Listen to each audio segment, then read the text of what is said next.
con eso, digamos, se hace la presentación pues, de Alex, el invitado de hoy, y esperamos pues que todos estén muy atentos porque al final pues habrá una interacción con él a través pues, de la dinámica de preguntas y respuestas. No sé si Marce ya está disponible. ¿Me recuerdas, me confirmas Marce, porfa? Marcela Murillo. Sí, por aquí estoy, Santi. ¿Me confirmas que me escuchan bien?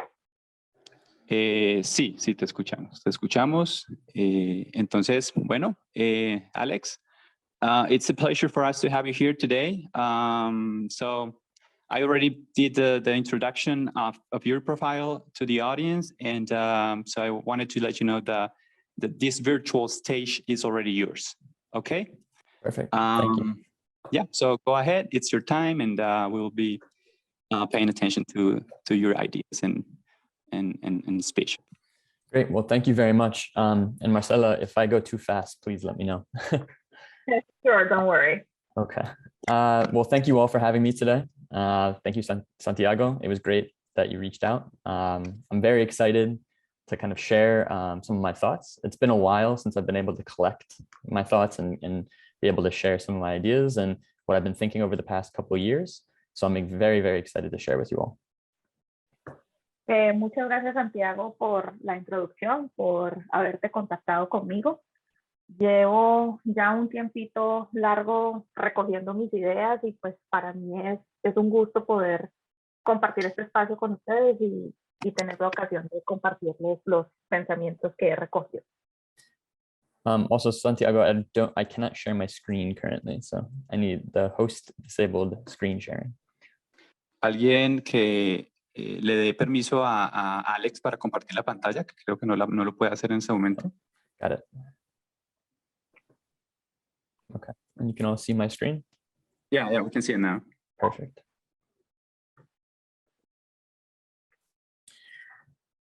Okay, so today the name of the talk is sampling. Basically, what I've been trying to chase for the past couple of years is this idea, this technique or method of creating that is somewhat contemporary in the way that it's related to art and culture today. Sampling is a term that's mostly used in music. It's rarely used in the built environment and design. But this is an attempt to start to bring that together and start to share kind of that concept between something that started as music, but now bringing it over into the built environment. El nombre de esta charla es sampling. Este es un término que se usa en la industria de la música como una forma de creación. Normalmente no se usa en el ambiente de la construcción, sin embargo, pues este ha sido un intento de traer un elemento que hace parte del arte y de la música al proceso creativo de diseño arquitectónico.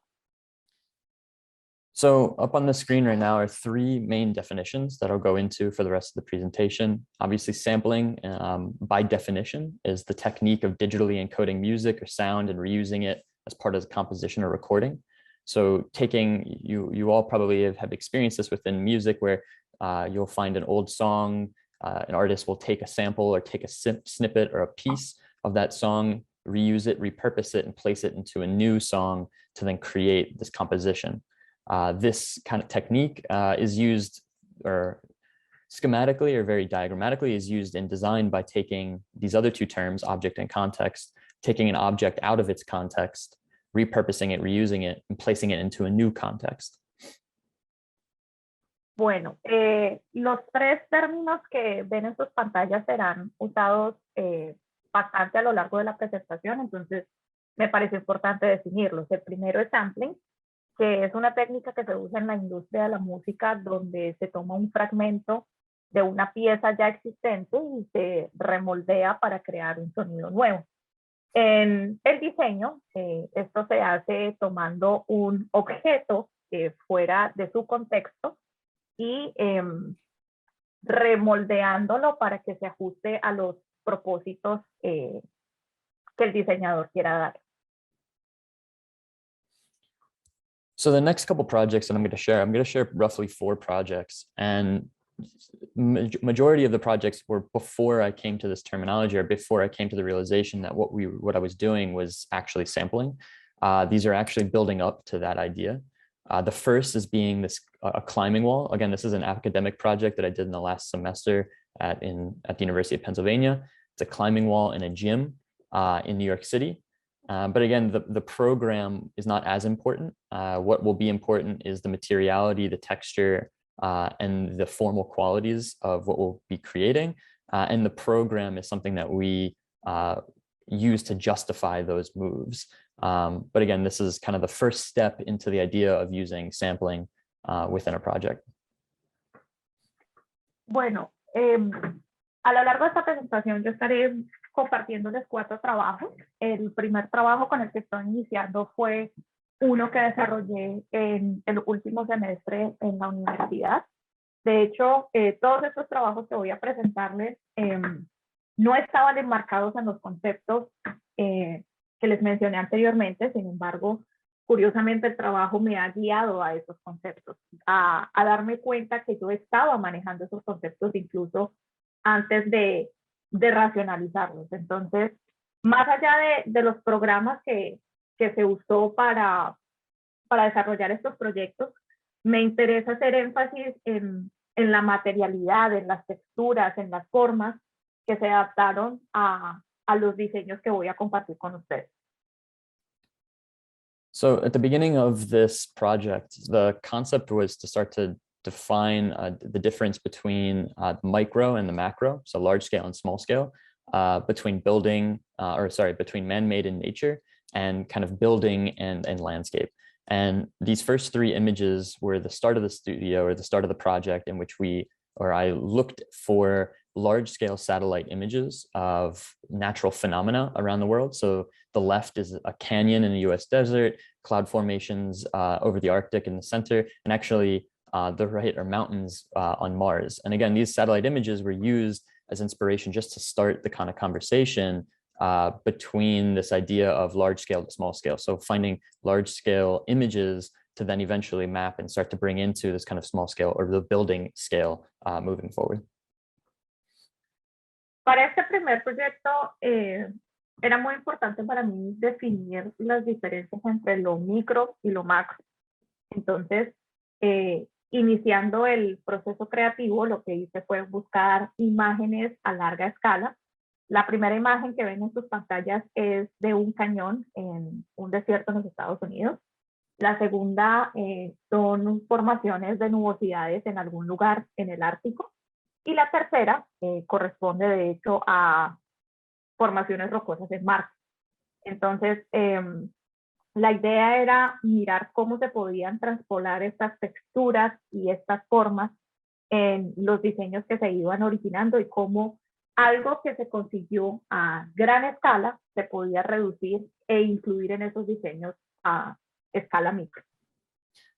So in parallel, while we're working with these kind of images at the larger scale, the idea is to then also do some formal exploration, which I'll get into. And the next couple slides, I kind of will get into the kind of parallel, where working on the macro scale within these images, and then the micro scale or the building scale within different design techniques. So on the left-hand side, we have this kind of twisted or kind of twirling surface that has then been cropped by a box. The middle, we have this kind of these spheres that have then been offset and moved outwards, similar to the image we had before. And the right is something that's kind of distinct or different. So these formal explorations are happening in parallel. We're using mostly Rhino, a little bit of ZBrush, some Grasshopper, to then create these formal studies that are related, but not necessarily exactly matching up with the hybrids, or with the images just yet. But they became this kind of way of exploring formally through the terminology that we use in Rhino, like extrusions and Booleans, etc. Bien, empezamos primero con la imagen de la derecha, donde vemos ángulos, donde vemos una extrapolación de texturas. Después pasamos a la imagen del centro, donde básicamente se ve el inicio de esas curvaturas, y pasamos a la última forma, donde básicamente vemos muy poca conexión. La idea no era generar una copia exacta de las texturas, sino realizar una exploración formal a través de distintos softwares para el procesamiento de esta información. Se usó Rhino, se usó Zebra, se usó Grasshopper, y lo interesante era ver cómo estas texturas y estas formas que se apreciaban en las imágenes no se copiaban exactamente, sino que se integraban en el diseño, no aparecen tal cual como están, sino que son adaptadas al diseño que se está realizando.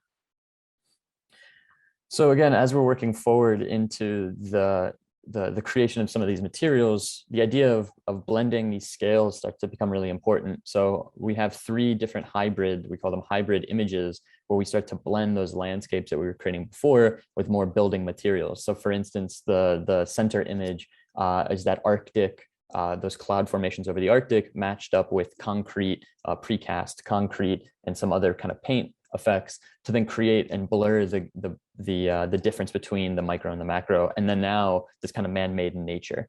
So using Photoshop and using kind of the idea of creating collages of these images, we started to make these new textures that would be used eventually into the materiality of the building. Aquí observamos imágenes híbridas que se crearon con el uso de Photoshop. Por ejemplo, la imagen del centro corresponde a las nubosidades que les describí en el Ártico, pero que fueron tratadas con capas de textura de concreto, creando entonces una naturaleza básicamente generada por el hombre. Entonces, la idea de jugar con estas texturas y de generar esta especie de collages se da con el propósito de que estas texturas luego fuesen utilizadas en la materialidad del diseño. So again, going back to these formal studies, to create that sort of link, I started working within the idea of these kind of spirals that were similar to the canyons that we had seen previously. And then on top of that, working with Rhino commands such as extrusion, right? Growing these things vertically to start to build up some sort of mass. And then similar to how the images were being shown within these kind of crops of the perfect square, we started to create a bounding box, or kind of a box that contained these elements that would then cut the edges, right? So we would start to amplify that idea of this kind of cropped image to now having a cropped form or building. Y bueno, volviendo al concepto de estudio formal que estábamos haciendo de esas texturas que se apreciaban en la imagen del cañón, usando la función de extrusión en Rhino, pues se logró generar volumen en la imagen y que ya no se tenga este cuadrado donde solamente se ve, digamos, en una dimensión estas texturas, sino que se logró generar altura y que además también ganaran volumen y proporción. So to finish up the material studies, the last thing was to, again, create this collage in which we looked at furthering this idea of what is kind of fake and real, or this idea of what's man-made in nature, by looking at symmetry. So this is kind of the last, or recreation, this last texture of making our own canyons, or my own canyon, which is somewhere between this kind of manipulated image and the actual original. So again, this became that inspiration behind the materiality that we'll eventually see. And again, if I move to that next image quickly, that materiality would start to be applied through color and through texture, that we can start to manipulate these things and bring them closer to, and bridge the gap between the kind of building material and the natural material. Finalmente tenemos esta imagen que, digamos, borra la línea entre lo que es real y lo que es ficción, porque de hecho esta es una imagen alterada donde básicamente yo creé mi propio cañón y lo hice con el propósito de cuestionar lo que es real o lo que ha sido creado por el hombre. Y si nos adelantamos a la imagen que sigue, ya podemos observar cómo esa materialidad se ve también aplicada a texturas y a colores, y cómo van a ver ustedes en el diseño final se traspoló a los materiales, a la materialidad del edificio como tal. So now we start to kind of bridge that gap between the two. We start to see how the kind of material qualities that we've started to create from these hybrid images is starting to affect or how it will affect the formal qualities of the shapes and the kind of formal studies that we're doing. So on the left, you see kind of a snippet of this kind of concrete being applied to one of these spiral images. The center, you see an elevation where you see these reliefs that are starting to happen within a similar kind of material palette as we were working with, not yet refined, but getting closer and closer to how we want to show the building material in relation to the kind of the landscape studies that we had previously done. Y aquí se puede ver la aproximación al resultado final de lo que queríamos obtener con la materialidad que se le quería dar a la construcción. Inicialmente se ve una placa de concreto con las formas que se habían apreciado anteriormente. En la imagen del medio podemos ver la paleta de colores que se apreciaba en la imagen anterior, como esa forma de mostrar esa materialidad que queríamos lograr en la parte externa del edificio. Y la imagen final nos refleja la altura y cómo se ve la construcción de concreto con la aplicación de las texturas y la materialidad que queríamos lograr. So that all kind of relates to the aesthetic and the kind of view from the exterior of this building. But what we need to start to work on is exposing some of these figures and these lines that we've started to create within sectional qualities, or eventually into plan as well. So the idea was to bring in some of these, they're conical, so they're cone-based intersections within those kind of moves that we've done. So the extrusion moves up, and then we have these intersections that start to create void spaces within that. So as we're working now, this is, if I was to relate this back to sampling, this is that new context that we're creating by exposing it through techniques that we use in Rhino and in the built environment to start to bring those or bridge that gap. So this is the new context that we're starting to develop within the building.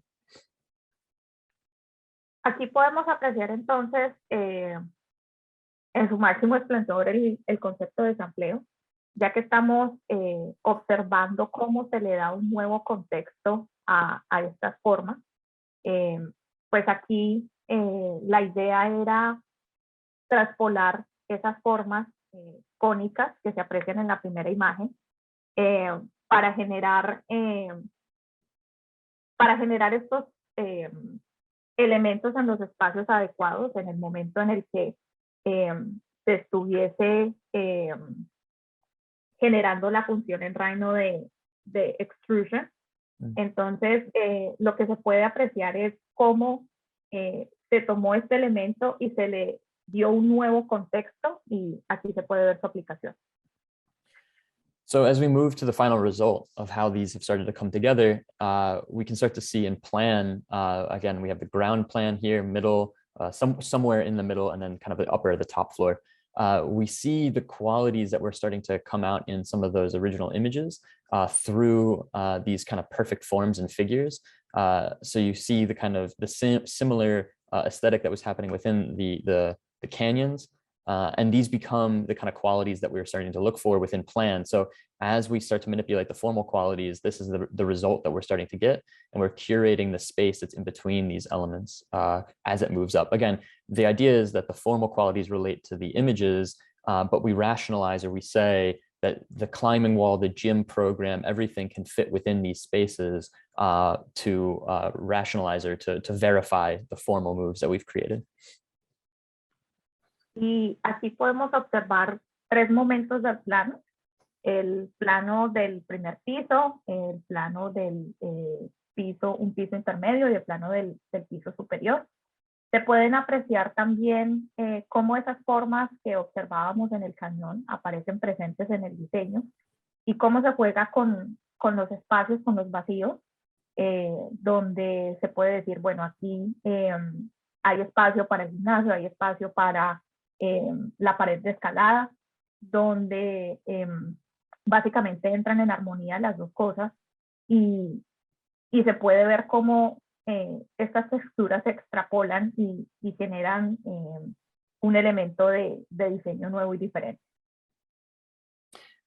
And again, I'll go through the next couple images a little bit quicker, but the idea is that the sectional qualities, the planar qualities, they all have this relationship to that formal that we were working with, but also the materiality that we were working with within the hybrid images that we were creating. So again, as you can see, the kind of where the cones started to begin to intersect, create these interesting void spaces that move up through the building, which again is something that we're starting to repurpose some of these kind of effects into more of a structure. Yeah. Y bueno, las próximas imágenes las describiré de forma un poco más rápida, pero básicamente lo que podemos apreciar aquí son esas texturas y esas formas que aparecían en las imágenes. Se puede apreciar los vacíos que queríamos generar en la estructura y cómo estos vacíos pues se van ubicando de una forma estética a lo largo del crecimiento del edificio. So the ending result becomes this kind of play between, you know, materiality and formal qualities that is not really aiming for architecture, but it's more aiming for something that's more structural with the potential to inhabit.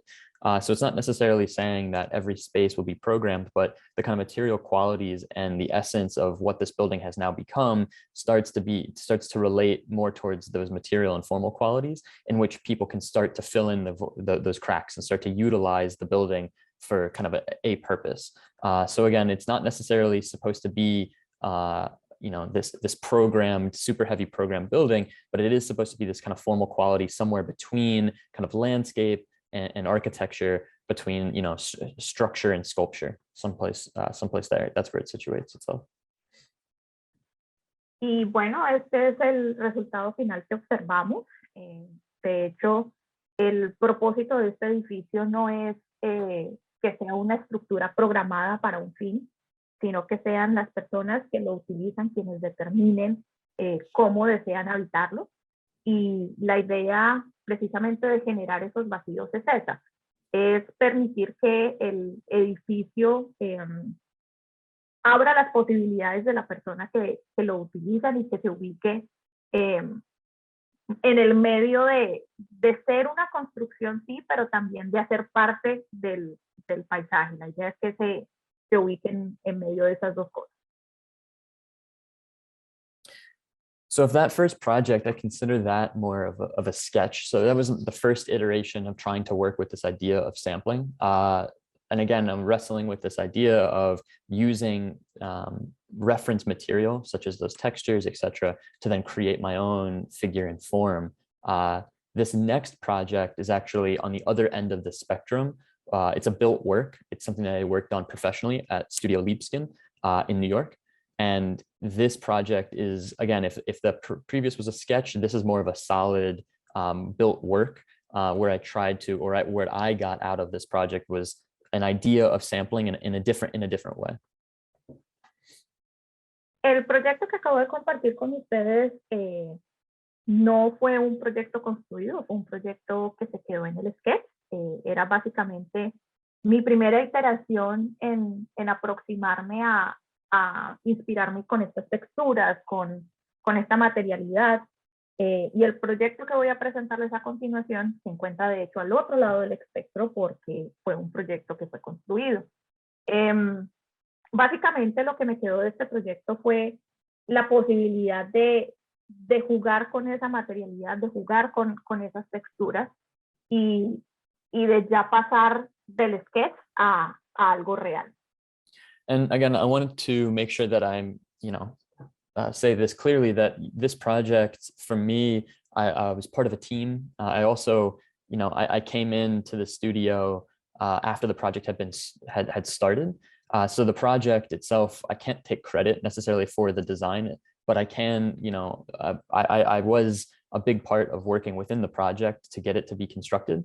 And this project was a large focus of mine within the studio. So what I'm going to say about the project is more my interpretation, not necessarily exactly what the project originally was intended for, but how I've started to see it in my own mind. Quiero hacer la salvedad que no me puedo atribuir el crédito total de este proyecto, ya que yo hacía parte del grupo que estaba a cargo del mismo. Yo llegué cuando el proyecto ya había arrancado. Sin embargo, lo que voy a compartir con ustedes básicamente es mi visión de lo que yo pensaba que el proyecto debía ser, y lo que voy a compartir es eso, mi visión y mi imaginario de lo que pensaba para este edificio.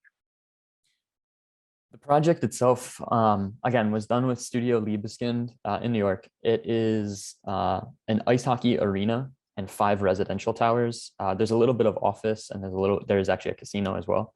But it's mostly hotel and arena, and then 5 residential towers. And it's in Finland, in a city called Tampere.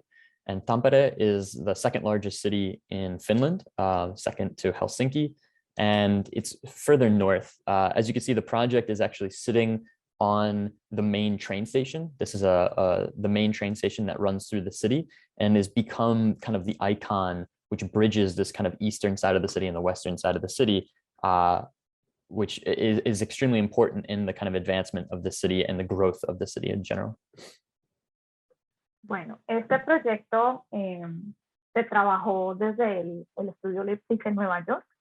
Está ubicado en la segunda ciudad más importante en Finlandia, que se llama Tampere. Es la segunda ciudad más importante después de Helsinki. Es un proyecto que consta de una arena de hockey, de 5 torres residenciales. Tiene algo de espacio para oficinas, pero también cuenta con casino, aunque básicamente el eje central del proyecto es el estadio de hockey y las unidades residenciales. Como pueden observar, está ubicado sobre la estación del tren, y la importancia que tiene este proyecto es que básicamente funciona como un punto de unión entre la parte este, la cultura este y la cultura oeste que conviven en la ciudad. So this project, the concept of this project started with this idea of what I take it as, or my interpretation is this disrupted continuity, or almost, it's not necessarily discontinuous, but it's fragments that start to create a consistent whole. So if we can see the sketches on the left-hand side, even the diagrams or the sketches that Danielle had produced show this idea of this connection of one single move, right? As you can see from here, moving up and over. It's one single move, but it's created by the use of these kind of fragments, right? So it's almost this fragmented or discontinuous element that creates a holistic move. So number one, you have the arena on the right-hand side is this low, we called it a vortex. And as you move up, right, as this crescendo starts to happen and this kind of movement up, the connection of the roofs, even the motif or the elements that are happening on the facade, they all become the connecting tissue between each one of these elements. Bueno, lo que observamos aquí en este bosquejo, de hecho, si ustedes miran la imagen en la parte superior izquierda de sus pantallas, este es el diseño que generó Daniel, y se puede apreciar esa continuidad disruptiva que básicamente abarca todo el diseño.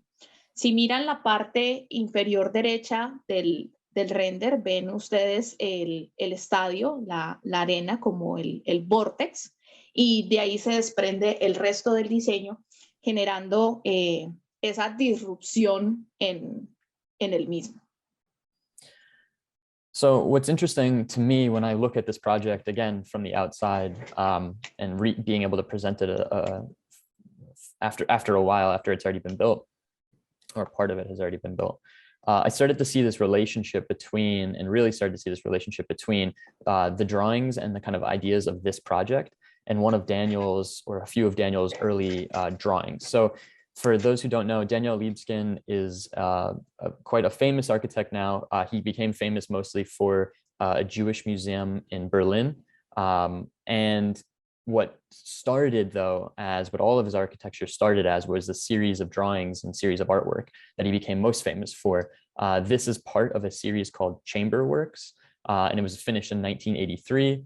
But again, there's a lot of relationship, and I'll get into a little bit of how this has now become, you know, this.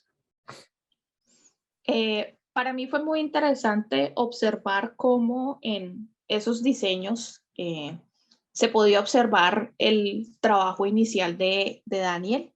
Para quienes no lo conocen, Daniel Lipskin es un arquitecto que se ha vuelto muy famoso y ese elemento que lo lanzó a la fama fue el museo judío que construyó en Berlín. Este hace parte de una serie de trabajos artísticos que lanzó en 1993 y se puede apreciar mucho esa inspiración de cómo esto se convirtió en el diseño que vimos en la diapositiva anterior y cómo en su trabajo actual aún se encuentran trazas de esos diseños iniciales. Danielle's kind of relationship between music and artwork and music and architecture was extremely important throughout all his buildings. So the idea of this artwork here, the chamber works, was kind of reinterpretation of some musical scores and other elements that he was being influenced by to create this artwork. And it became this idea of fragments, right, moving across a page that started to become this kind of structure, this kind of composition or organization based off of these kind of larger fragments of elements. So similarly to how this kind of stadium is coming together, the idea of these kind of elements or single portions or single parts becoming part of a larger composition, that was the kind of idea or my takeaway from how these two started to relate.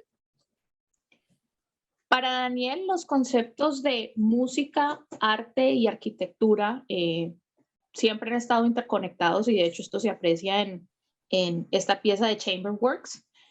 Ahí se pueden apreciar un poco de lo que son las estructuras musicales, de esas formas artísticas que son piezas que terminan haciendo parte de un todo, de una composición más grande. Y de hecho yo lo que evidencié es cómo se observa en el diseño actual que hay elementos que son partes que entran a ser, a crear un todo y a crear un diseño final. So again, back to one of the sketches of the project, we can start to see this idea of the singular elements or the singular pieces, right? Starting to kind of create this element of a singular crescendo or composition. Each one of these elements is a discrete part. They're related to just by a larger gesture. Potentially also the kind of the bases and the way that everything works within the architecture starts to amplify this idea of these singular parts, which are starting to control or create this large, instantiate a whole almost, this large single move. Bueno, y en este diseño, que es el diseño original de Tampere, se puede apreciar muy bien estos tres conceptos. Tenemos el crescendo musical que se genera a través de las piezas individuales. Se ve como la línea va aumentando hacia la izquierda.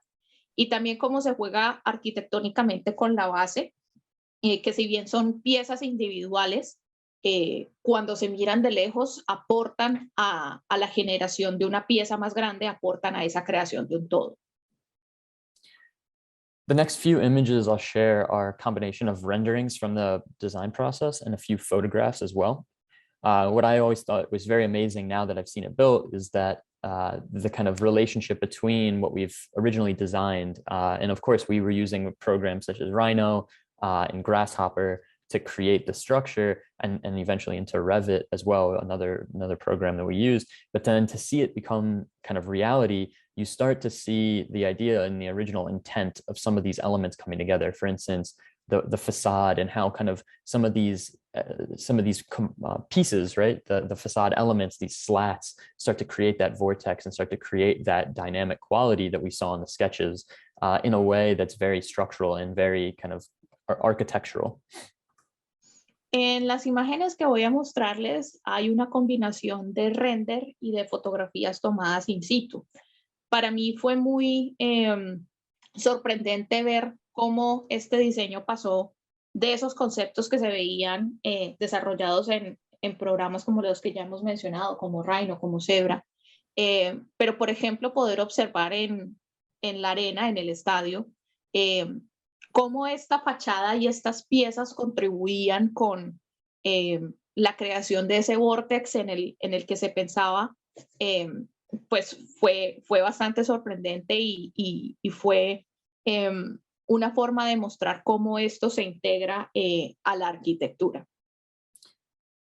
And what's also interesting about this project, again, like I had mentioned before, this entire, all 5 buildings and the arena are all set on top of the central train station. So we have this public deck or this public walkway that situates itself as you kind of move down between these towers to then end at the arena. It became an extremely important project within the area, but it also became this interesting new, and again, using that word context, it became this new context in which people can situate themselves within this city. It became kind of this micro city in that, you know, it's different than the original and different than Tampere is used to, but is this kind of new formation of an environment that can bring life to the city, but also gives you this new contextual understanding of what's happening around you. Y bueno, como mencionaba anteriormente, estas edificaciones están construidas sobre la estación del metro. Entonces, una parte de la construcción es este paseo que la gente puede tomar y que desemboca en la arena. Es básicamente generar un nuevo contexto, porque pues estamos hablando de un ambiente al que Tampere no está acostumbrado, pero se genera un nuevo contexto, un nuevo espacio para que las personas habiten, y entonces eso también se vuelve parte fundamental del diseño, ¿no? Cómo estas construcciones terminan generando un nuevo contexto para los habitantes. And again, as you can see, the kind of the situation of the building itself within its context, right? So the rest of the city becomes this kind of other, you know, existing structure that then this is starting to fit within. It's always interesting to see how the building kind of peaks around certain areas. Again, always giving you a glimpse or kind of a sample or kind of a little piece of what is beyond, but not necessarily giving you the whole look of it. But yeah, some of these images to me are very interesting on how they show the project framed by the existing context. En estas imágenes se puede apreciar de forma muy interesante cómo el edificio básicamente se asoma entre las construcciones originales, de cómo encaja dentro de la arquitectura ya existente en la ciudad, cómo coexisten estas dos formas de arquitectura, y se ve básicamente partes de lo que se quería lograr. Por ejemplo, se observa la existencia de lo ya presente, de esa arquitectura ya presente, con lo que se logró en la arena. So again, some of these images are very similar to the original renderings. This is a photograph showing that kind of, you know, the movement from that deck into the entrance. You can see some of the fins or these kind of slats that are being created to amplify that vortex. And you can see some of the angular motif or the angular forms that Daniel had been sketching and drawing, starting to make their way within the composition of this element. And lastly, to end, similar as I started with that first rendering, the photograph of this in the kind of iconic position with cars moving by and a train moving by, this vortex that's starting to rise up. And you can see peaks of, you know, that's the residential tower here, a little bit of the roof terrace as well.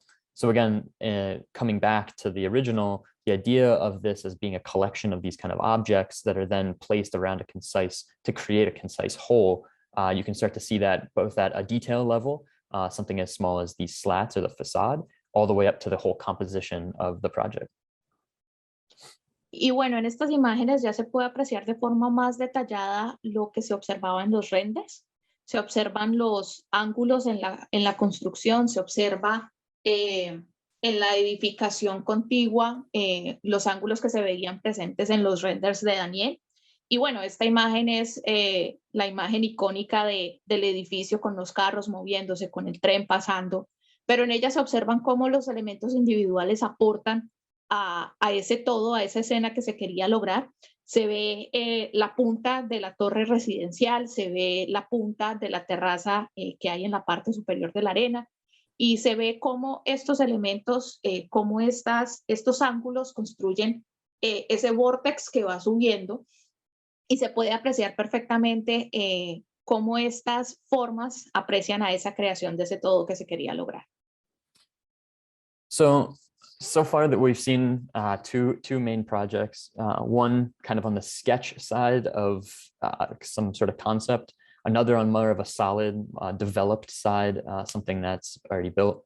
But both have this kind of relationship to an original kind of idea or concept that's then been kind of expounded upon or kind of expanded to create these kind of larger compositions. The next project I'll get into is actually done at the same time as the first project that I shared, but done in a completely different way, still using that idea of sampling in a rudimentary way, but it's done using context very, very heavily. So let's get into that. Los dos proyectos que he compartido hasta ahora, pues han sido dos proyectos más bien diferentes, porque el primero era básicamente renders, mientras que el segundo fue un proyecto que se construyó. Sin embargo, en los dos se ha apreciado este pensamiento que hay del sampleo, y el proyecto que voy a presentarles a continuación pasó en simultáneo con el primer proyecto que les presenté, y básicamente vamos a ver cómo este concepto se seguía desarrollando a la hora de plantear estos diseños. So this project, it's called Real Fictions. It was started as a series of projects at the University of Pennsylvania with Professor Ferda Kolaton. And the idea of this project was to concentrate on their three main bridges that run through Cairo, the main city in Egypt. And the idea was to then go to Egypt, study these bridge landings, or the kind of areas in which, you know, traffic and people and infrastructure where these bridges and other materials land. Typically they're undesigned and kind of, you know, just a mashup of certain elements, but we focused on them as actually being potentially designed and curated in a way that was very contextual to the city, but also kind of new in a way that we can change the existing conditions in an interesting way. Bueno, este proyecto se realizó para la Universidad de Pensilvania en una clase en particular donde se analizaron 3 puentes que están ubicados en la ciudad del Cairo. La idea era analizar los puentes y mirarlos no solamente desde la forma en cómo estaban construidos, que básicamente era como la convulsión de muchas cosas, como la congregación de muchas cosas, sino tomarlos por los conceptos y sacarlos de su concepto y mirar cómo se podían generar cosas nuevas a partir de lo ya existente. So while the studio was going on, we actually took a trip to Cairo to go and see the context in which we're going to be designing in. Obviously, as students coming from the United States to Egypt, it's impossible for us to really completely understand the context that we're going into. But what we can do is we can actually take photographs, we can take material and analyze them for certain repetition or certain elements that we actually think are very interesting and become repetitive. So again, we're looking at this context, looking at the city from a different lens than somebody typically would. And in these 3 images are photographs that we had taken in the city. Actually, the one on the right is from a different city, but within Cairo, in the country of, or within Egypt, in the country of Egypt. And all 3 became very important, and I'll get into each one, but they all 3 became very important to the project that I will present. En el marco de este proyecto, tuvimos la ocasión de viajar a Egipto con la intención de aproximarnos al contexto que nos iba a servir como inspiración para nuestros diseños. Por supuesto que como estudiantes estadounidenses, simplemente visitando la ciudad no íbamos a tener una percepción supremamente amplia de lo que el contexto significaba, no lo podíamos entender totalmente, pero lo que sí podíamos hacer era tomar fotografías, era tomar materiales que nos sirvieran como referencia e inspiración a la hora de diseñar. Lo que ustedes ven en sus pantallas son 3 imágenes, 2 de las cuales fueron tomadas en el Cairo y la última fue tomada en otra ciudad de Egipto. y pasaría entonces a describir cómo estas imágenes influenciaron el proyecto que presenté.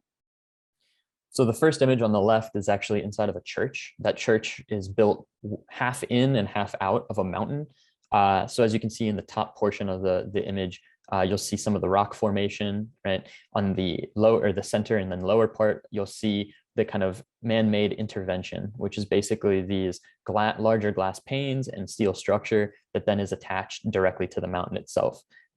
It's within a community called the Zebelin, and the Zebelin translates to basically to literally garbage people, because they created a microeconomy based off of garbage collection throughout the city of Cairo. So they were able to kind of use a lot of found material, but then a lot of kind of their own engineering to start to create certain elements like this church within the community, which became a very interesting motif. La primera imagen que ustedes ven a la izquierda es una iglesia que está construida básicamente como parte de una montaña. Si ustedes observan la parte superior de la imagen, se aprecian las formaciones rocosas y se ve esa integración de materiales con los paneles de vidrio, con los detalles, y de hecho esta iglesia se ubica en una zona llamada Sablín, que básicamente traduce a gente de basura, la gente de la basura.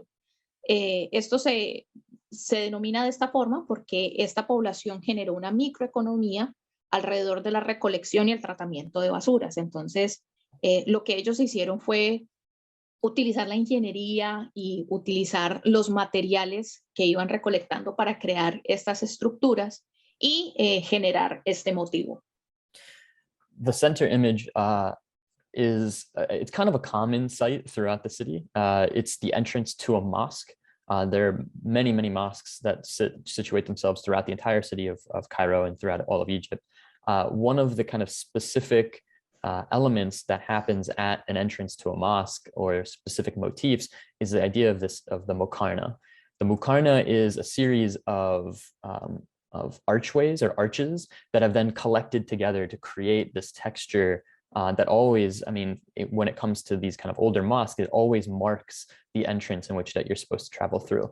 And this is one kind of idea that we looked at, or one kind of figure that we looked at, that we thought was extremely interesting on how many times we saw it throughout the city, but how important it was as an icon for people to understand the kind of the structures and the kind of texture of Cairo. Esta es una vista muy repetitiva a lo largo de la ciudad de Cairo, porque es la forma tradicional que se encuentra en las entradas de las mezquitas. En el Cairo hay muchas mezquitas, pero lo que nos llamó la atención fue cómo estos ángulos, cómo estas formas iban creando este patrón más grande, esta textura más grande, y cómo esta textura contribuía con la creación de la identidad arquitectónica de la ciudad, porque básicamente están presentes por todos lados. And then the image to the far right is south of Cairo is a city called Aswan. There are plenty of these temples, these ruins that are existing throughout the city and then outside of the city. So again, this photo is taken from a boat on the Nile River, looking directly at one of these temples. And what we thought was interesting, and what we started to take from this, is that idea of these kind of hidden moments that are beyond the banks of the Nile that start to pop up. So this, in ancient times, this was a bustling area in which people would go to pray to whatever, gods or deities, and you'd kind of take a boat as you kind of meander through this river to arrive here. And this kind of sense of mystery and sense of inquiry that we wanted to kind of pull out of this was interesting. And it was repeated throughout most of our trip as we took trips up and down the Nile River, outside in Cairo, but also outside in different cities, like, for instance, Aswan. Y la imagen que ustedes ven en su derecha es de un templo que está ubicado en Aswan, que es una ciudad al sur del Cairo. Esta imagen fue tomada desde un bote que navegaba por el río Nilo, y este tipo de templos se encuentran a lo largo y ancho del río. Son básicamente momentos que aparecen a lo largo del recorrido, y lo que nos generaba ese imaginario de la gente existiendo en estos lugares en épocas pasadas, de de cómo eran lugares llenos de vida donde la gente iba a rezar, donde la gente socializaba, etcétera. Entonces, lo que tomamos fue ese misterio y esa intriga que generaban la aparición de estas edificaciones otrora tan llenas de vida, y eso fue lo que tomamos de este elemento.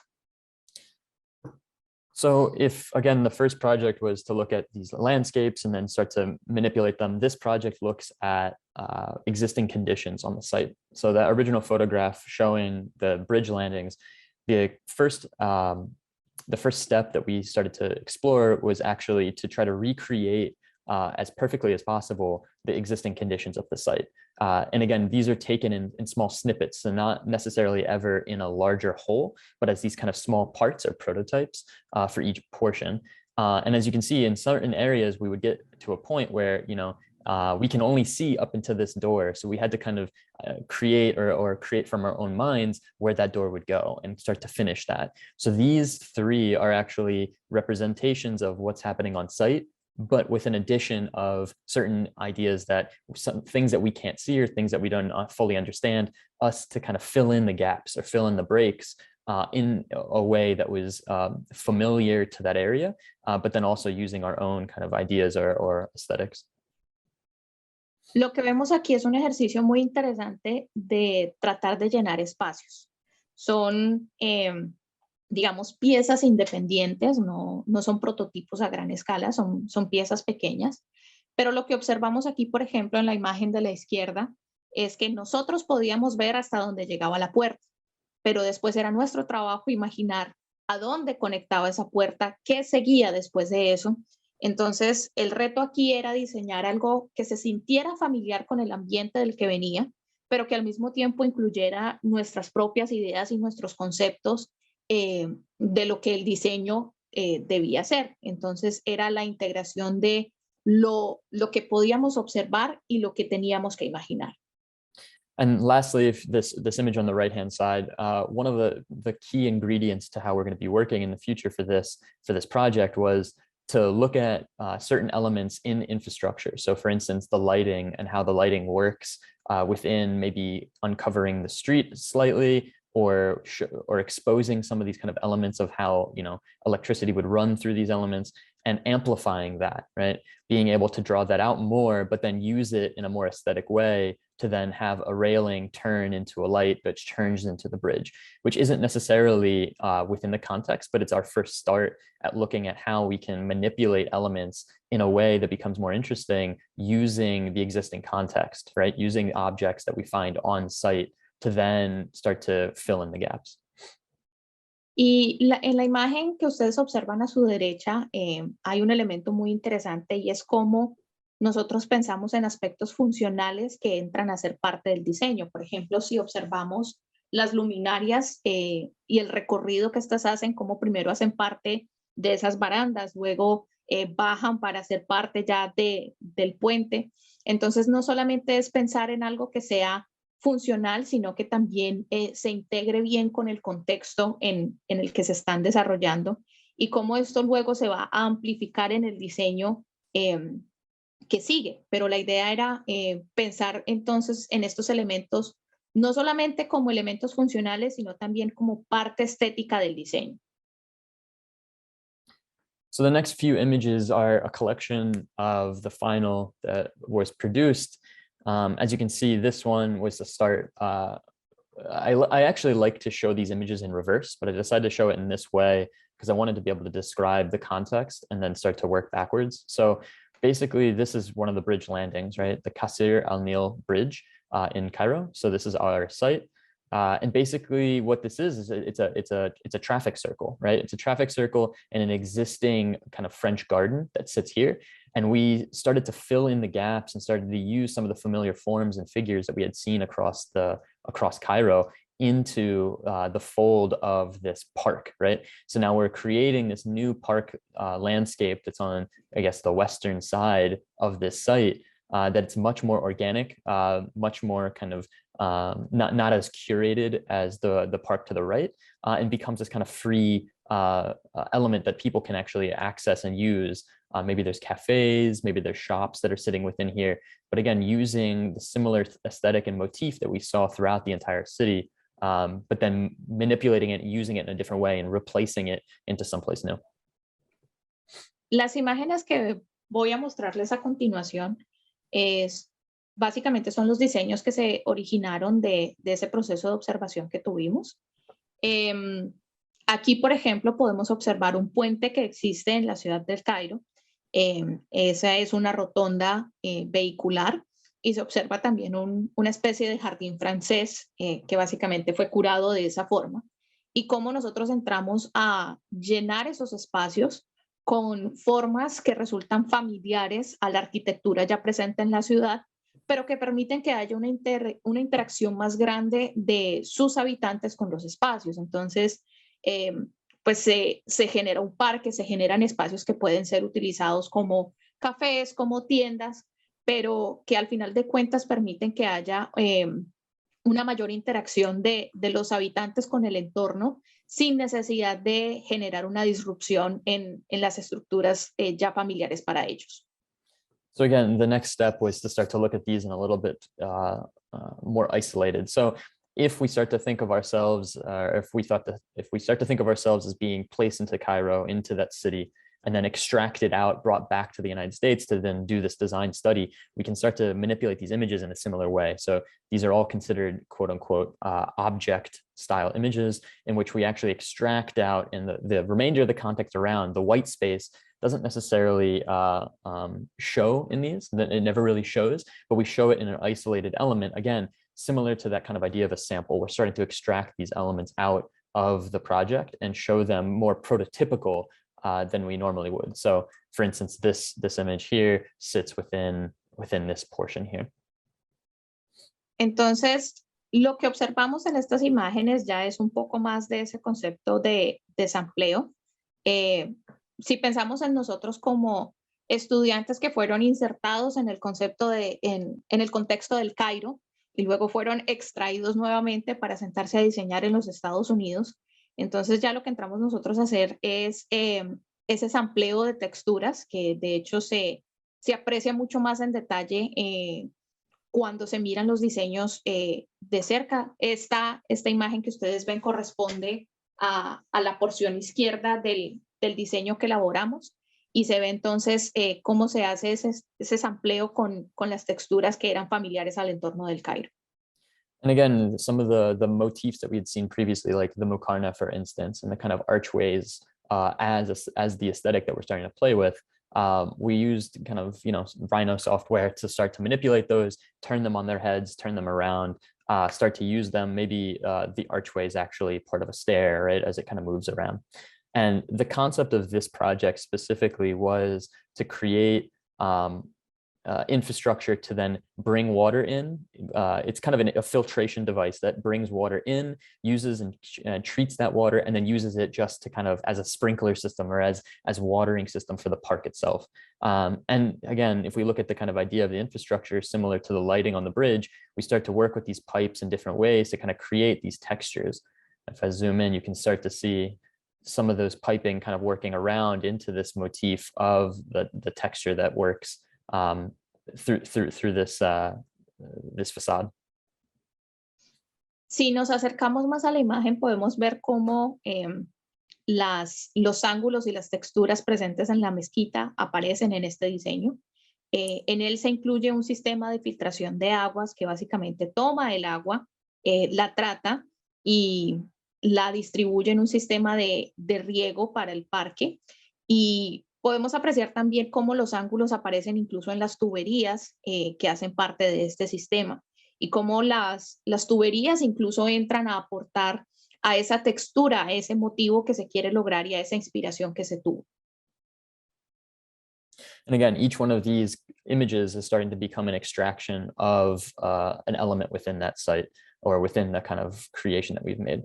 And similar to other projects, we're using software such as Rhino and ZBrush and Maya to start to be able to play with some of these textures, right? So we can start to see some of the elements in which we had seen within Cairo, right? This motif or this decoration then becomes part of that rock as it kind of moves around throughout.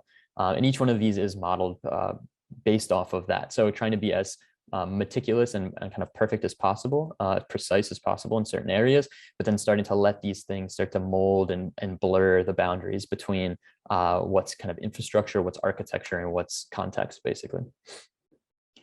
Y bueno, ya haciendo una aproximación más detallada al diseño, podemos ver cómo, si bien hay elementos en los cuales se procura ser lo más preciso y lo más detallado posible en cuanto al funcionamiento de las cosas, también se observa cómo con el uso de Rhino, con el uso de ZBrush, se pueden lograr estas texturas que se apreciaban en las imágenes de referencia y de inspiración, y cómo hay una forma de borrar esa línea entre el contexto y la arquitectura, que se logra, por ejemplo, en la formación rocosa, donde apreciamos la textura, donde hay una precisión, pero al mismo tiempo se integra el diseño con la roca y se deja que fluya y que no sea tan perfecto, porque la idea es que se integre con el contexto. So the last couple images, again, this is one of those ideas using kind of the steel structure that we had seen in some of these other images at the beginning, repurposing it and reusing it, right? Sampling that structure, sampling some of the ideas of the piers that are sitting throughout Cairo, and using them in a different way, right? We're placing them or placing them into a new context in which we're starting to design using some of those elements. We do change them. I think there is at some point this has like a little twist to it or some sort of formal techniques that are applied to it. But we, for the most part, use those things in a similar way, that we're taking them and extracting them out of one area and replacing them into a new one as this idea of sampling. Y pues en las imágenes que vienen a continuación, básicamente se puede ver cómo el sampleo fue utilizado. Por ejemplo, en la punta de la estructura se ven los muelles que se encuentran presentes a lo largo y ancho de la ciudad del Cairo, cómo esas formas siguen apareciendo en el diseño. Reitero, si bien no fueron traspoladas textualmente, porque no aparecen tal cual como están, porque se hacen giros, se hacen movimientos en el diseño, sí se puede apreciar ese sampleo a través de las formas presentes en, por ejemplo, la parte de la escalera, en la parte del muelle, y de cómo esto se integra con el contexto. And lastly, this final image kind of relates back to that idea of the texture, these kind of cropped images. So the recreation of our kind of our park landscape done in a way that's two-dimensional, similar to a plan, showing a little bit of the context surrounding the site as these kind of manicured or perfect gardens, with in relationship to the other elements of our kind of dystopic, different garden, right? Something that's a little bit more rough and rusticated. And the other elements too, like we saw previously, those with the lights and with the irrigation, utilizing some of these kind of piping systems and kind of water systems as much more of a decorative motif, something that you won't normally see, that we start to kind of play that game between what is kind of useful and what is not, what is existing and what is not, and what is new. And utilizing kind of the shapes and forms that we had seen in the city to start to create that or amplify that. Y en esta última imagen apreciamos cómo hay una amalgama entre este jardín perfectamente diseñado y organizado a el jardín con una apariencia más rústica. Se observa la combinación de las texturas, se observan los ángulos, y creo que esta versión 2D nos permite apreciar muchísimo más la integración de estas texturas y cómo aparecen ellas y cómo conviven con el contexto y lo que está perfectamente diseñado a lo rústico que se aprecia. So that basically concludes some of the original projects that I had done in the past. Moving on to the next kind of portion of this next part of the presentation is basically looking at design research. So from what I had learned from these previous projects and how I'm starting to adapt those into my own thought, my own design research, using similar software, but also starting to explore digital techniques or techniques that are within new programs and new methods, and starting to work with new terminologies, right? I have a list of terminologies on this right-hand side that I started to pull, again, from those previous studies as I start to manipulate them myself and start to explore new ways of, or new avenues in which I can design formally and materially. Bueno, y Lo que hemos visto hasta ahora han sido proyectos. Lo que viene a continuación ha sido parte de esa investigación de diseño y de definir ya como tal los conceptos que me permitan diseñar y que me permitan tomar todas estas cosas y contextualizarlas y conceptualizarlas ya. Entonces, por eso presento esta lista de conceptos que son sampleo, contextualidad, familiaridad, baja versus alta resolución, hechos versus ficción, real versus manipulado, lo hecho por el hombre versus la naturaleza y lo hiperrealístico. And the last phrase, I guess you could say, the last word on this list is actually something that I'm still playing with or trying to play with, is this idea of hyperreal. It's something that's very difficult to kind of achieve because you're basically creating images that are somewhere between photographs and renderings, or creating something that is so real that somebody would look at it and not even think that it was a manipulated image. It becomes a difficult task to do, but it's something that we're starting to kind of move towards, or try to move towards, as we're creating some of these images.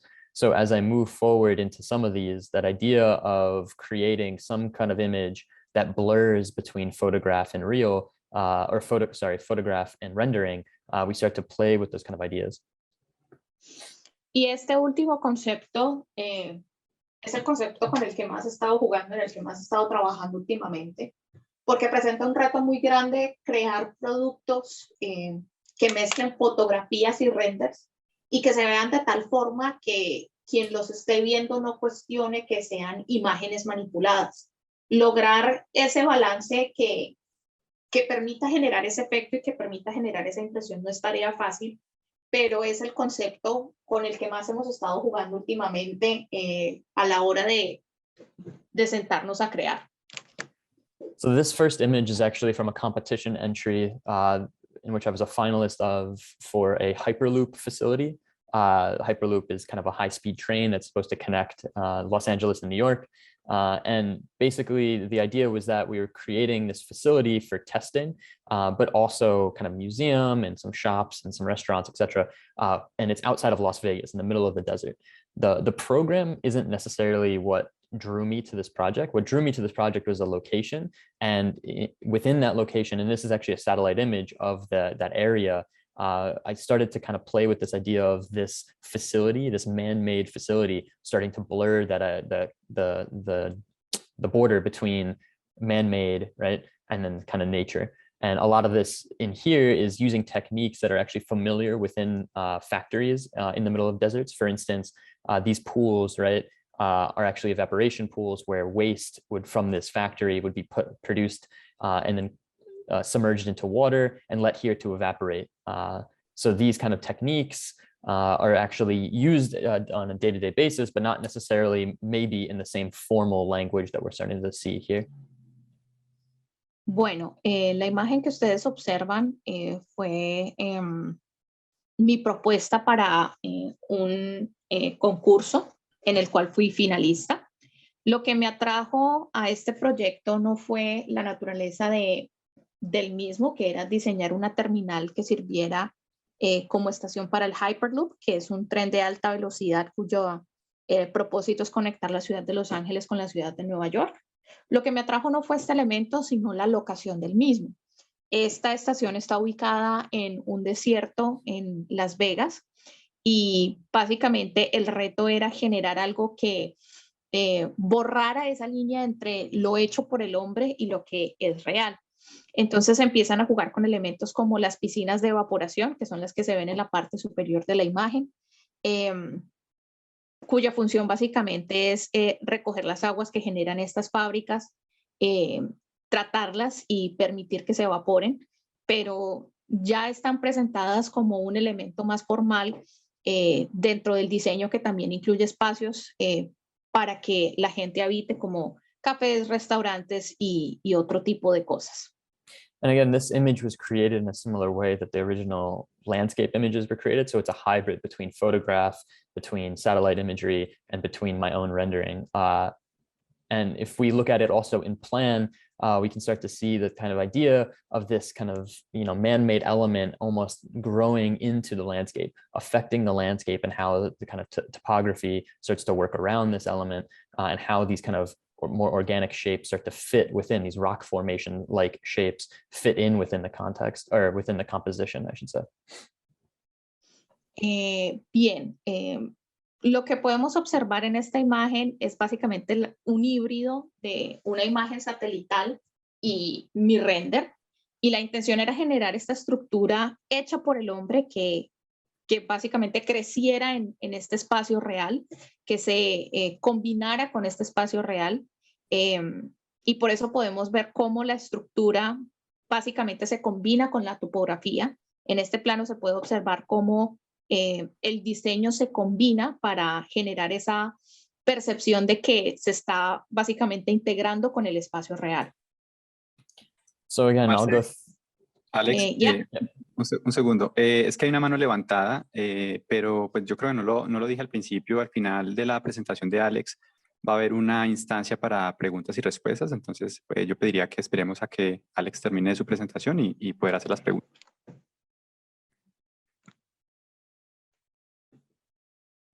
Listo. Go ahead, man. Oh, sorry. So again, the next couple images, again, I'll go through a few of these pretty quickly. The concept of these images is to create this blur, or to blur the boundary between the landscape and the man-made. So using figures and forms that are similar to the kind of mountainscapes, being able to landscape on top of roofs, and then using this kind of motif of water, right, as this connection between everything to create this strange landscape-like facility that's extremely atmospheric. And the idea of using atmosphere was to start to, again, kind of blur between the background and the foreground, between the man-made and the natural. And actually, just to note, everything in this image is actually rendered. There's no photograph used here. Even the mountains and everything has been modeled, 3D modeled. And that was an attempt to start to create that kind of quote unquote hyper-real through specifically just through rendering. So going in the opposite direction, and instead of using photographs or using any manipulation, it's all done digitally. Y finalmente lo que podemos observar en estas imágenes es la generación de un ambiente. Todo lo que ustedes ven aquí ha sido renderizado, nada es real, todo se creó a través de renders, incluso las montañas fueron generadas con modelación 3D. Entonces lo que se quería crear era una atmósfera y esa sensación de hiperrealismo, entre comillas, generada totalmente desde el polo opuesto. No se hizo ni con collage, ni con manipulación de algún tipo, sino que todo fue renderizado para generar esa sensación hiperreal. So I want to end the kind of conversation here with one last project looking at, and again, it's just 4 images, looking at how the idea of sampling has now come into the work in a more kind of quote unquote artistic way, a little bit less of an actual architectural project, but these are examples of images of how where I'm thinking that this is going to start to go. So again, this is a combination of a landscape that I've pulled from satellite imagery and then recreated it 3-dimensionally and mashed that up, or kind of combined that with different extrusions such as computer chips or even cities, which you'll see in a moment. And the idea of these is to actually start to blur that landscape and that man-made and that natural together in a very literal way. So sampling comes in as this kind of pulling from different landscapes or pulling from different references and actually bringing those together in ways that haven't been seen before, right? Y bueno, quisiera terminar la conversación con estas imágenes que básicamente muestran cómo estoy trabajando esta idea del sampleo. Lo que ustedes ven en sus pantallas son, la primera era una imagen satelital que más que tener un propósito arquitectónico, tenía un propósito artístico, entre comillas, porque se veía cómo esas texturas que se aprecian en las imágenes satelitales se combinaban, se integraban con el diseño para generar pues estos diseños que combinan lo hecho por el hombre con lo ya existente, con lo real, con lo natural. Y pues si bien aún no hay aplicaciones, esta es la visión que yo tengo de hacia dónde se va a encaminar el diseño de ahora en adelante. So again, the ending kind of idea here is that currently the goal is to actually blur the difference between object and context through this technique of sampling. So for instance, many of you might recognize that this is actually Rome, but Rome manipulated in such a way that it's now overlaid with the context of some mountain range, I believe in the United States. I don't remember exactly, but the mashup or the kind of overlay of these two becomes something that's not necessarily object, right? Not necessarily building, but also not necessarily landscape. So the object and the context are starting to blur. You know, one becomes the other and the other becomes the original. So this kind of blurring between the two is starting to flatten that idea of what is object and what is context, and creating this new environment that is original in totality. Y en esta última imagen se puede apreciar cómo el sampleo básicamente está entrando a borrar esa línea entre objeto y contexto, como por ejemplo esas montañas se integran con las edificaciones y de hecho generan espacios donde objeto es contexto y contexto es objeto, y básicamente uno funge, tiene las funciones del otro. Y básicamente se integran y la idea es esa precisamente, generar espacios, generar elementos que funcionen como una simbiosis entre ambos conceptos, objeto y contexto. So again, this idea of sampling as this kind of technique or method in which we can start to create this kind of contemporary idea of starting to mash things up, starting to sample or pull from other influencer references, manipulate, and then replug it back in, is not necessarily creating anything that's completely new, but the kind of relationships between two elements are what we're focusing on as being something that's new. Creating these new material relationships and kind of formal relationships is the goal, to start to blur between, you know, object and context, and using sampling as that means and method to create this new more contemporary, or something that fits within today's culture, these images. So thank you. Y bueno, termino básicamente diciendo que la idea no es crear de la nada. El sampleo básicamente lo que hace es tomar un elemento, sacarlo de su contexto, remoldearlo e insertarlo nuevamente.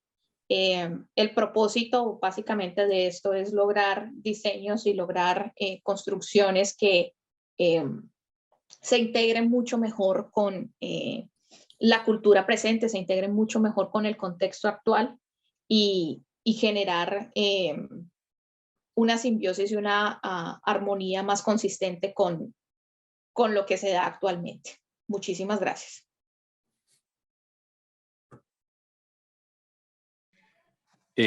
Bueno, muchas gracias, Marcela. Marcela, no recuerdo si al principio la presenté, que tuve unos problemas técnicos. Marcela muy comedidamente ha accedido a hacer la traducción, la interacción con Alex el día de hoy. Ella es docente de inglés de Univalle y de la Santiago de Cali, si no estoy mal, Marce, ¿cierto? Bueno. Otrora. Ok. Bueno, ahorita, bueno, después de la charla que Alex ha compartido con nosotros, pues abrimos un poco la discusión, las preguntas. Alex, thank you very much for, doing this. It's been great stuff, man. So we're going to start for those of you who understand English, I need you to give me like 2 minutes because it's cold. It's really strong here. So I'm going to use the loo for a second and I will be right back. Okay? Marcela vuelve en un momentico, que va a cerrar una ventana que la tiene un poco congelada. So I was saying that we're gonna start with the Q&A session right now. So I'm gonna kick this off with one question, and then we allow the others to jump in. So sure. I know you talked about this a little bit, but if you could elaborate a little bit more on how the creative process and especially form finding can be still controlled, you know what I mean? So the result of the project doesn't necessarily look or pose or become arbitrary. That's one question. I know we talked about this during the preparation for the presentation. So if you could add a little bit more to this, that would be great. Let me share again then. So when it comes again, in my mind, when it comes to form finding and creation of these things, I mean, if I show these first couple images that I had originally shown, I would consider these somewhat arbitrary, right? I would consider these as just exercises, just sketches, to then start to create something that's more relative to what the end goal is. And I think that when it comes to form finding and when it comes to creation of kind of objects through that sense, my main concern is actually to look at how something can then be rationalized. And that's kind of where I was saying that, programmatic usage, or actually usage of these elements in a certain way, is one way to do it. Another way is kind of conceptually. So you have this conceptual idea in which these can start to plug back in. And then another is actually rationale, right? Being able to rationalize these forms and figures into mathematical or mathematizable shapes and figures and forms that can be potentially constructed. All of these relate directly to this kind of idea that form finding as a very, very highly specific or specified way of pushing against an agenda. So number one is to remain, if these are sketches, right? If these are kind of just brief sketches and moves, that they need to become very specific in order to be successful, right? So anything that's kind of arbitrary and kind of loose ends and things like that will start to get stripped away once we start to relate it back to, okay, how is this applying directly to my concept? Or how is this directly applying to my original reference, etc.? Does that make sense? Yeah, I'm going to translate. Entonces, Sure. le preguntaba a Alex, y dando inicio a esta sesión de preguntas y respuestas, un poco, le pedía que elaborara un poco más sobre cómo dentro del proceso creativo y especialmente dentro de la búsqueda de forma, el resultado aún puede ser controlado y no se pierde en el proceso. Es decir, que el resultado no se vuelva un resultado arbitrario, sino que aún se pueda entender de dónde viene y que ha sido realmente entendido desde un principio y controlado. Alex menciona un par de conceptos como para responder a esta pregunta, y uno tiene que ver primero con la búsqueda de forma a través de una profunda idea, es decir, que siempre que haya una intención clara y un objetivo claro, digamos que la dirección del proceso va a estar controlada. Otro aspecto que él menciona es la racionalización de la forma y de la búsqueda de la misma a través de, obviamente, las herramientas digitales que poseemos al día de hoy. Es un poco el tema. Voy a darle la palabra a Luis, que levantó la mano antes, y luego a la profesora Victoria Eugenia.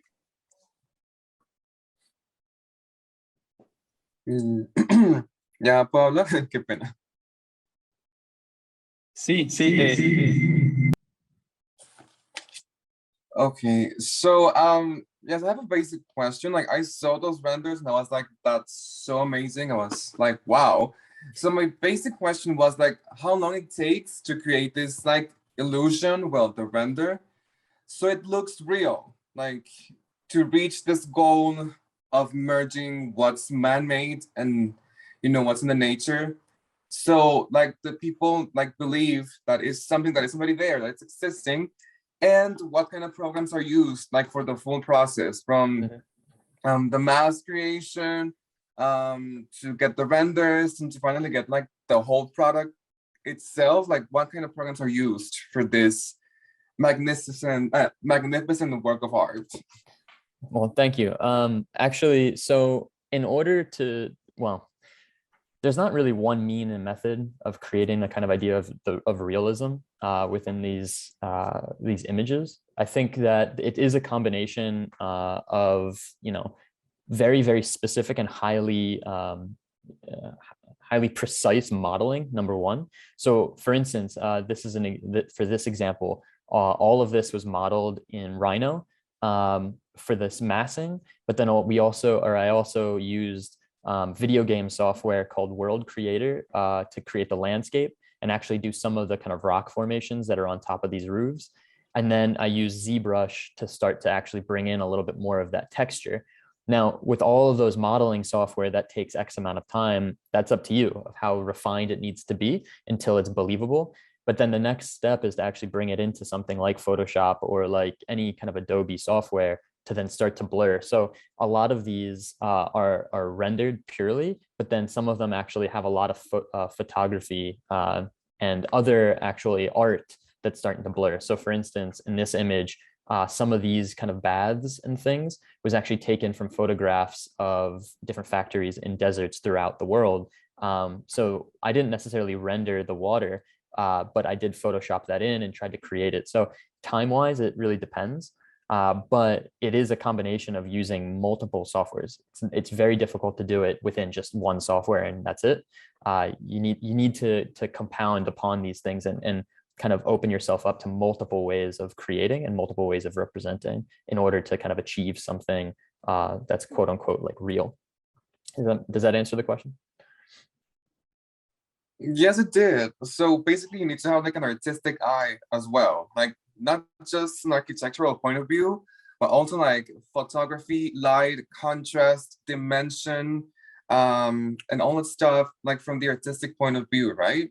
Yeah, exactly. So a lot of my references are actually, when I look at starting to create an image for a rendering, are not other photographs of buildings or other photographs of, or renderings, I should say.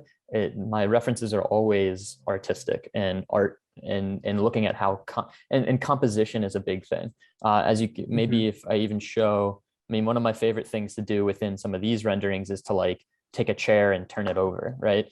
Like little things like that will help to create some sort of realism within.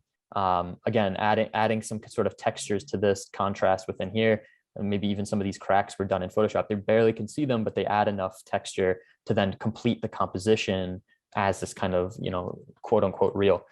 And again, I think it also relates to the amount of what should I say, decay almost in some of these. Like nothing's ever perfect once it gets built. So in order to create a hyper real or a real image, you need to start to kind of round some edges, or you need to start to add some texture or some dirt onto these things to start to pull out that idea of real. Boys, if you'll allow me, I'll catch everyone up with your discussion. Oh, sorry. Luis preguntaba respecto del tiempo que toma generar estas imágenes que logren esta percepción de realidad en quien las observa. Y la respuesta que Alex le dio es que básicamente el tiempo depende de qué tan detallista y qué tan perfectas quieres que se vean tus imágenes. Asimismo, como estas no se logran a través del uso de un solo programa. Entonces, por ejemplo, hablaba de las imágenes que mostraba en donde se aprecia el desierto, como si bien es una mezcla de renders, la parte de las montañas y del moldeamiento 3D se hizo con un software de videojuegos que se llama World Creation, creación de mundos. Entonces, qué tan detallado y qué tan realista quieres que sea depende básicamente de ti y de los detalles que quieras incluir. Por ejemplo, Luis entonces respondía que también depende de la visión artística que tenga la persona, no solamente mirar las imágenes con este ojo arquitectónico, sino también con el ojo artístico. Y a eso Alex agregaba que, por supuesto, que, por ejemplo, la inspiración que él tiene a la hora de hacer sus diseños no mira tanto digamos, renders o imágenes arquitectónicas, sino que su inspiración es totalmente artística.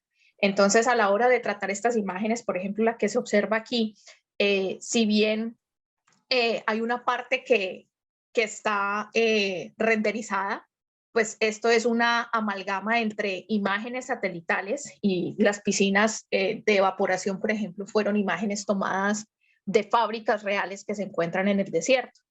¿Cómo se logra este tipo de detalles? Pues lo que él decía es la combinación de trabajo en varios softwares.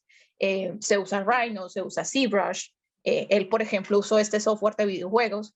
Pero para darles esos detalles realistas también hace cosas como voltear una silla, que pues son elementos que uno no pensaría que hacen parte del diseño y que de hecho solamente un ojo atento nota ese tipo de detalles, nota las texturas, pero pues al fin de cuentas lo real no es perfecto. Es un poco, digamos, contrariado pensar en que se habla de qué tan perfeccionista seas a la hora de hacer tus diseños, versus mirar estos detalles que no son perfectos, pero al final logran ese objetivo de que la imagen se vea lo más realista posible.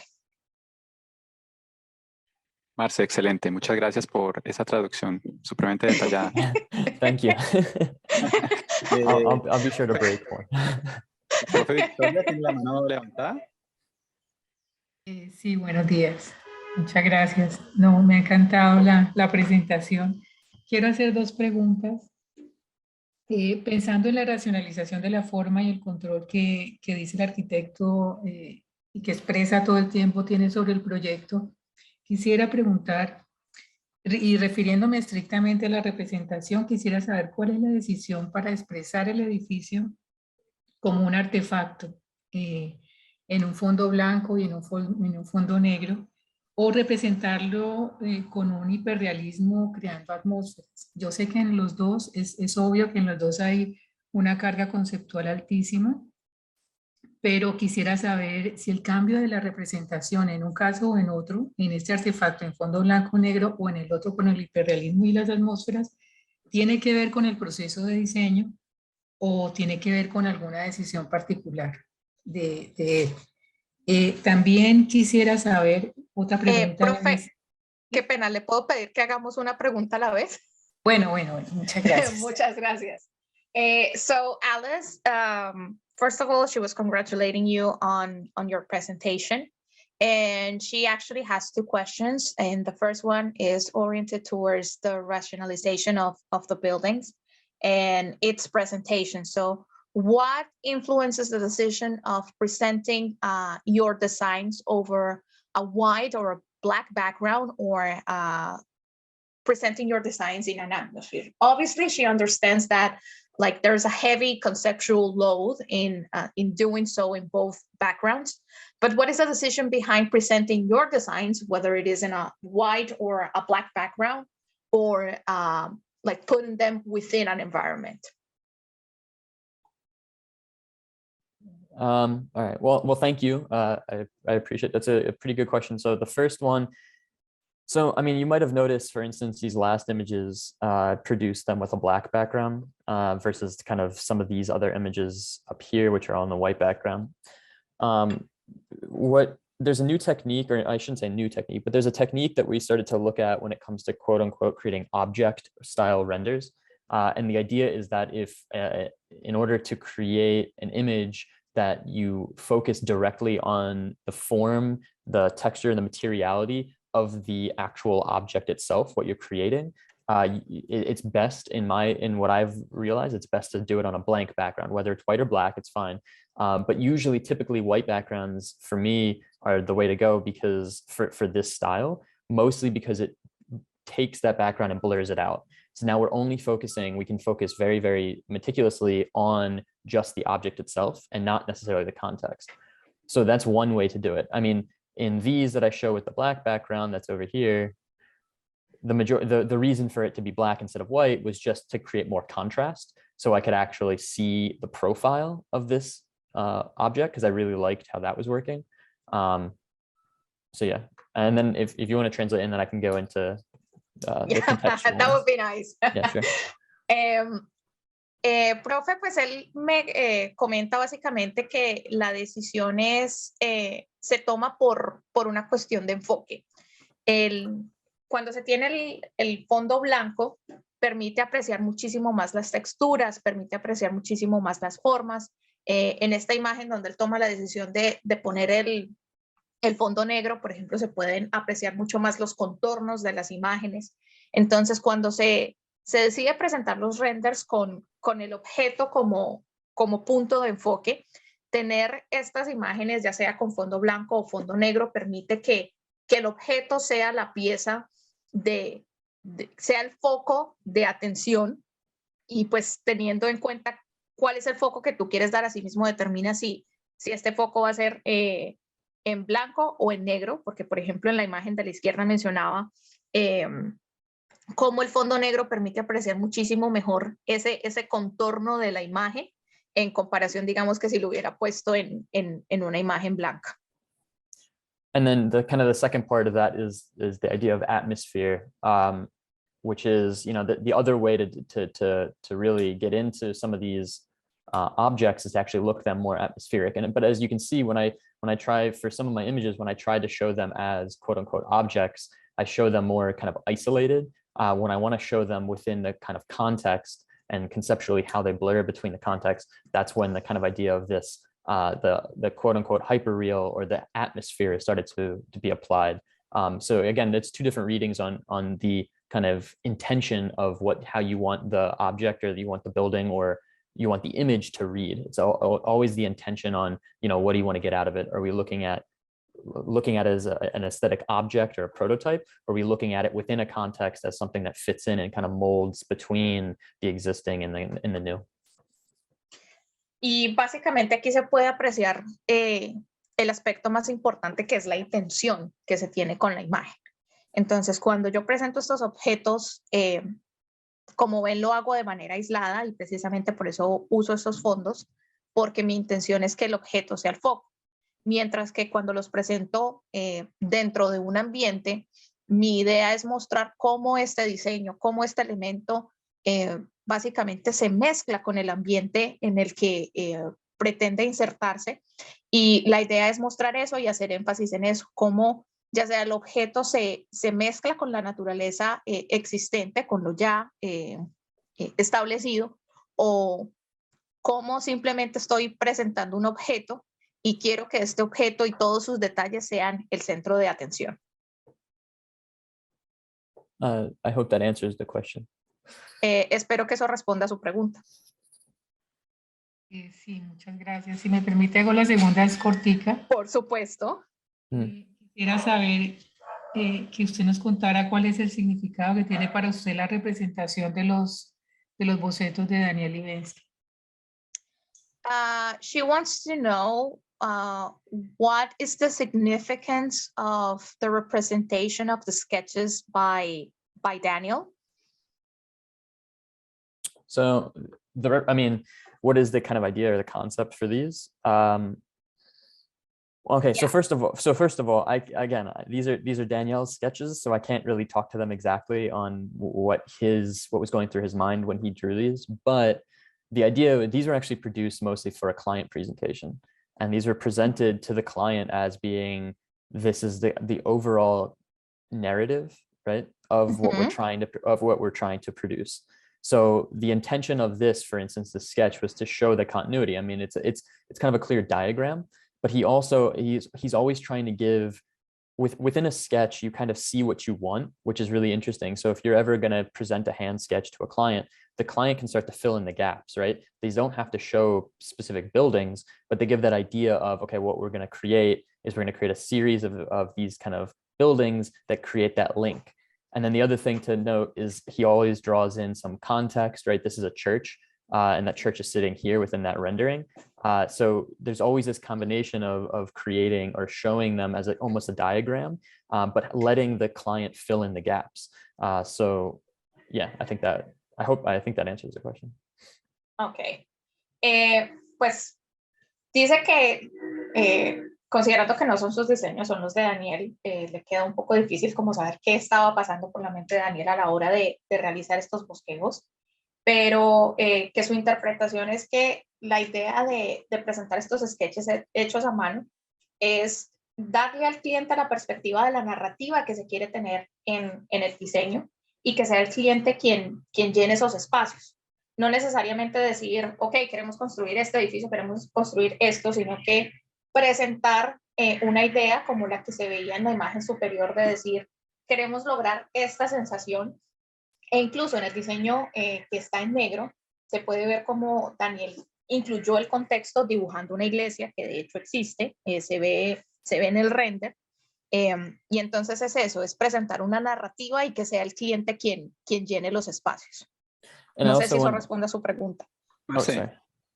Y creo que la dirección de la pregunta de la profe va más enfocada a cómo percibe Alex, pues como Alex, los esquemas o los sketches de Daniel en términos de lo que es la representación en la arquitectura. Sí, perfecto. Okay. So Actually, I misinterpreted the question, and her question was directed to know how you perceived Daniel's sketches in terms of how he interprets architecture in his sketches. Like, what is your perception of his sketches? So what is my perception of his sketch? I mean, honestly, I think that Daniel uses his sketches in a similar way that he actually created those original drawings. So in my perception, the way that he always is trying to create is he's trying to create composition.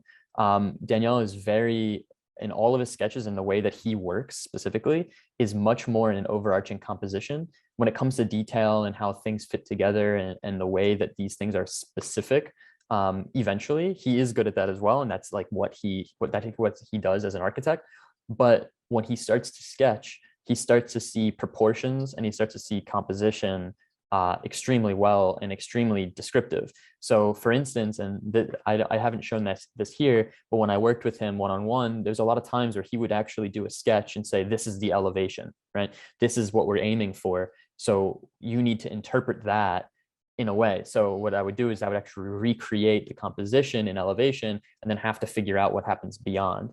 So my interpretation of these sketches is always this kind of composition of, this is the idea that we're going for. This is what we want to do. This is the kind of formal qualities that we're looking for. So now we're starting to develop on that. So my interpretation of the sketches is that they're very specific in proportion and kind of scale, but not necessarily so important on extreme detail.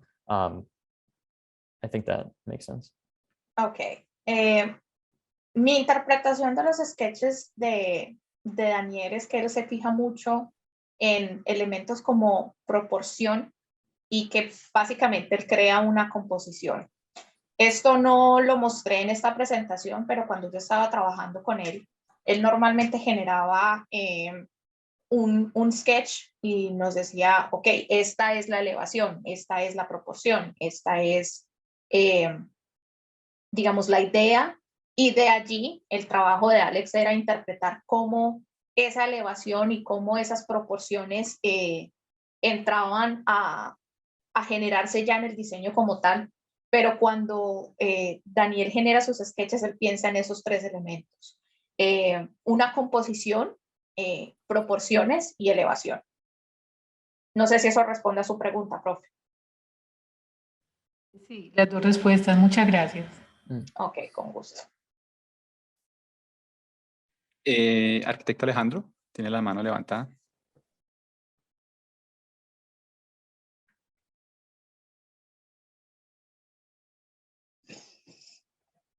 Okay. So allow me to open the chat box. Mm-hmm. He says, hi, I have two questions. In the two procedural streams of the process, of your process of design, Alex. First, what percentage and influence of the process is seen in, oh, okay, I had to read the full question. So you're seeing something done like by hand, you know? So how much of this process is actually done by hand, like with handmade sketches and not things done virtually? That's the first question. So go ahead and do that one. So, and this is in regards to my own work, correct? Yeah. So with actually, for instance, for this project, it depends on which project. It depends on what I'm trying to do. This project was actually very difficult to do with hand sketches. Some of these were done a little bit with hand sketching within a notebook, but nothing too specific. There is a physical model. I did do quite a bit of physical modeling for this to get proportions and to get materiality correct. So that was one thing within this project. This project here, the first project, there was a lot of hand sketching that was involved. Majority of these plans started at hand sketching. So I would say, and it all happens at more of a schematic phase, because I've learned lots of different design programs, and I'm really comfortable using those to also kind of quote unquote sketch in design programs. But a lot of what I do schematically at the very beginning, the first half of the design, is mostly through sketches. And then once it gets to drawing and things like that, I do a lot of hand sketches. And it is, and again, a lot of physical modeling as well. Ok. Dice que depende del proyecto en el que esté trabajando, que han habido proyectos en los que la modelación física le ha ayudado mucho.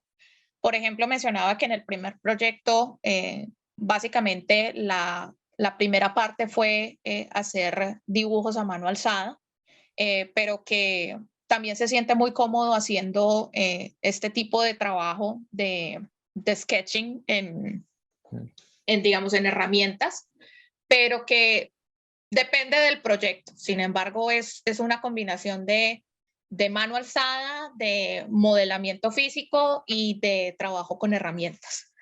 Now for the second question. Profe, ¿eso responde su pregunta? ¿La primera? Perdón, arquitecto Alejandro, ¿eso responde su pregunta? Ok, listo, vamos entonces con la segunda.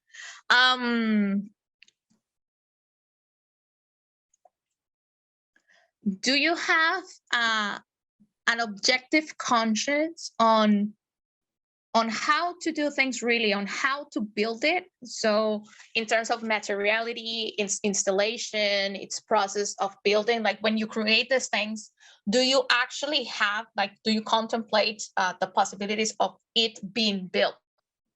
So some of these, in my design research, not always. Again, depending on the scale of certain things, I kind of look at formal exploration and material beyond or before I start to think about buildability or constructability. But I do have to say, no matter what, as you gain, or as I've gained experience over time, that kind of seeps into the way that I work, no matter what. So when I start to play with, let me go back to these plans, or actually, let me go back to this. When I start to play with geometry in certain ways to create plans and to create drawings, and then eventually to turn these into three-dimensional objects, the kind of constructability, at least when it comes to sizing of elements and kind of thicknesses and typical kind of details, quote unquote, occur to me, but they don't necessarily come out. So the idea of a lot of these is to create believability that as at a schematic level or a concept level that shows that it is potential. There is an idea of how it could be built without specifically saying this is how it's going to be built. So I do think of those things, but they're not necessarily at the forefront of the discussion, but they do kind of work their way in as I'm designing. So again, thicknesses of things, what type of material, how the material works in relationship to a wall or a structure, that comes into play. But mostly on, again, going back maybe to the first question, on how to create an image or a drawing that's believable to the point where people can accept it as, okay, this is potentially, or has potential to become real. Okay. No necesariamente. En el proceso creativo, por supuesto que se piensan en cosas como el grosor, como la transmisión de texturas en el proceso de construcción, pero digamos que la factibilidad de construcción no es el elemento primario que aparece en mi trabajo, porque para mí lo más importante es crear, digamos, diseños, crear imágenes que apelen a ese sentido de realidad, que digan, ok, esto puede funcionar como parte de ese ambiente que está interviniendo, que está afectando. Y sí, a veces, digamos, este es el foco principal y tengo en cuenta, por supuesto, la posibilidad de traspolar estos diseños a construcción, y aparecen interrogantes referente a estos, y la idea es pensar en esto se podría hacer, pero digamos que no es el eje principal de mi trabajo, y es un elemento que últimamente está apareciendo en ese proceso de investigación de diseño.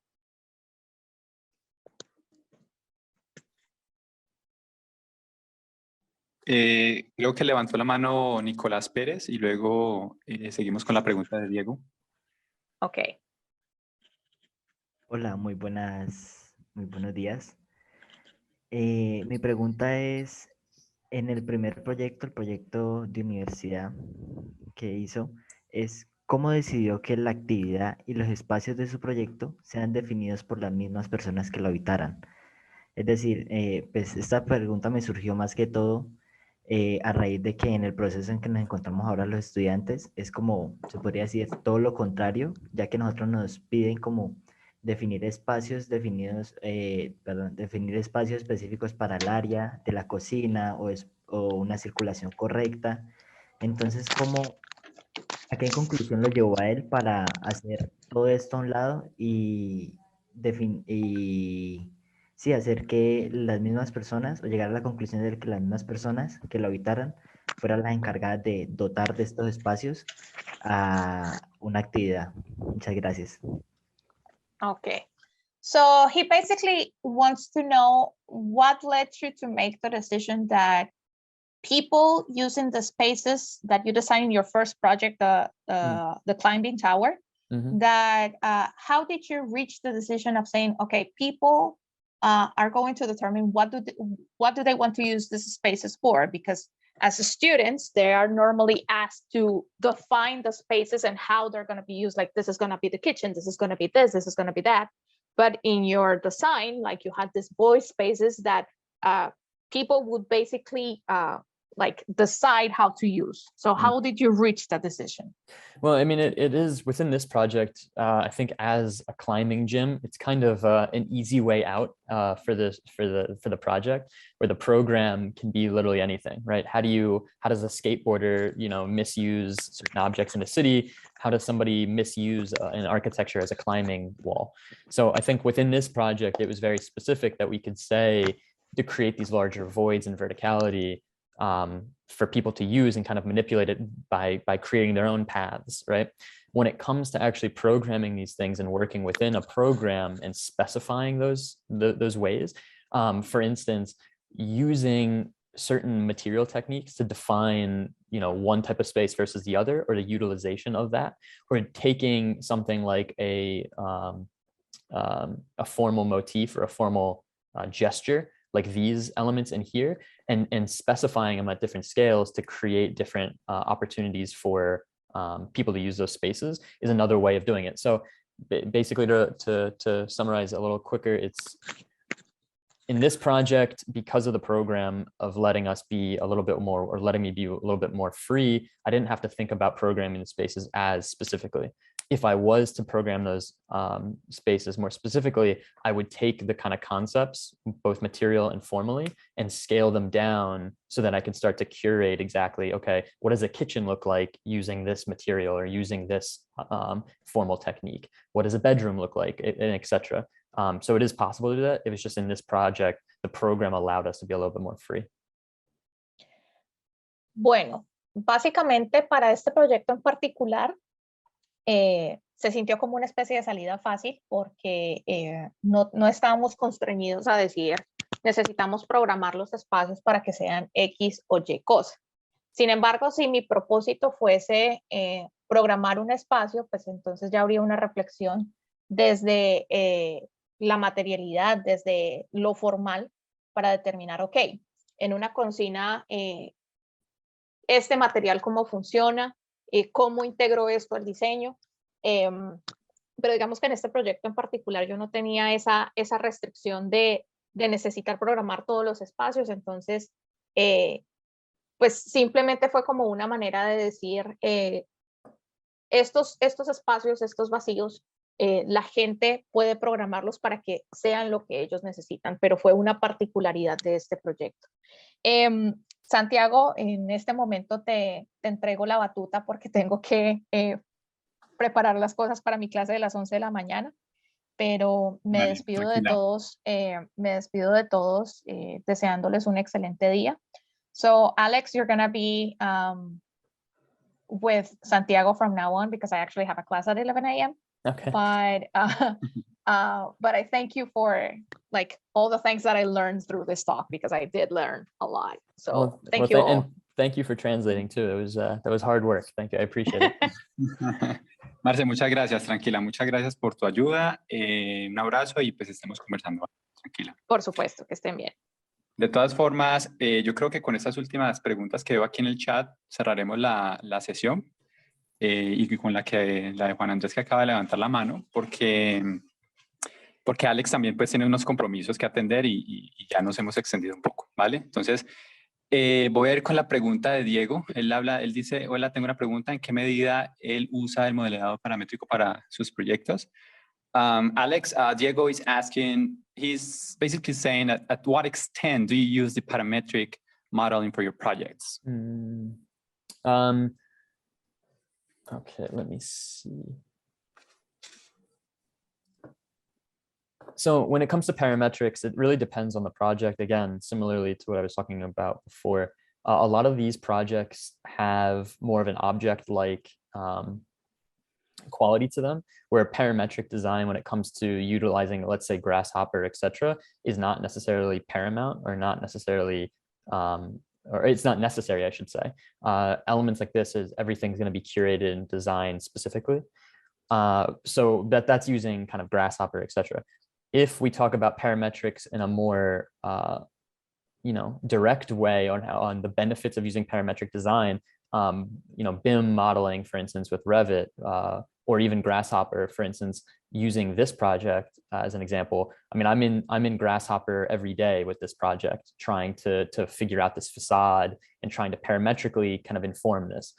But that's all kind of surface oriented. For me personally, I don't necessarily use parametrics when it comes to space planning and form finding. I use it mostly for facades and for kind of articulation when I need multiple elements, like things like that.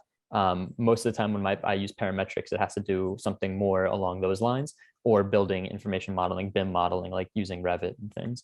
So parametrics doesn't necessarily come in unless that's part of the project that I kind of start at the beginning, which so far it really hasn't been too much about. Does that make sense? Sí, pero no creo que vaya a ser el trabajo tan perfecto que hizo Marcela, pero voy a intentar.